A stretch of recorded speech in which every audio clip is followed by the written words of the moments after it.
अच्छे से मेंशन किया गया है। इसके साथ साथ जब आप करवा माता की पूजा कर रहे हैं तो पूर्ण विश्वास रखिए और माँ पार्वती को, माँ करवा को के मंत्रों का जाप करते रहें। ओम ऐं ह्रीं क्लीं चामुंडाय विचे, जो दुर्गा जी का निर्वाण मंत्र है, इसका जाप करें। श्रृंगार का सामान आज के दिन गिफ्ट जरूर करें सुहागनों को।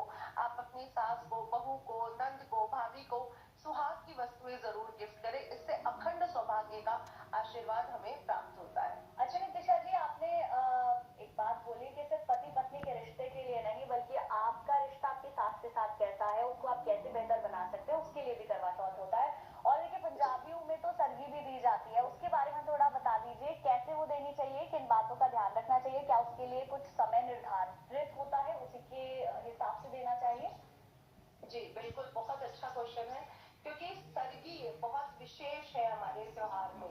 तो सरगी देते समय आपको इस बातों का ध्यान रखना है कि हमारे सरगी में मठियाँ या सेवियां जरूर होती हैं। जो सेवियां जो सुबह दूध के साथ हम लोग बना के खाते हैं, तो सेवियां जरूर होती है। जो लोग सेवियां नहीं रख सकते वो कृपया सुबह खीर जरूर बना ले, क्योंकि दूध से बनी जो चीज है, क्योंकि उसमें अगर हम वैज्ञानिक रूप से बात करें तो लैक्टिक एसिड है, और अगर हम ऐसे देखें तो दूध और चीनी और जो उसमें सेवियां है या जो चावल है वो हमारे चंद्रमा को मजबूत करता है, तो पूरा दिन की ऊर्जा भी देता है। इसलिए सेवियां हमारे व्रत में जरूर रखी जाती है।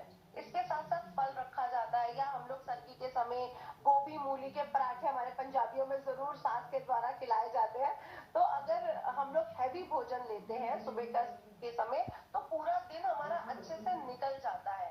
जो लोग बहुत ऑयली भोजन कर रहे हैं, जिनके साथ बहुत ऑयल जा रहा है, वो पूरा दिन प्यासे रहने में थोड़ी सी दिक्कत हो सकती है। इसलिए कोशिश करें कि बहुत ऑयली भोजन ना लें, और ये भी कोशिश करें कि जो भी आप पराठे वगैरह खा रहे हैं, क्योंकि हम तो पराठे वगैरह खाते हैं आज भी, तो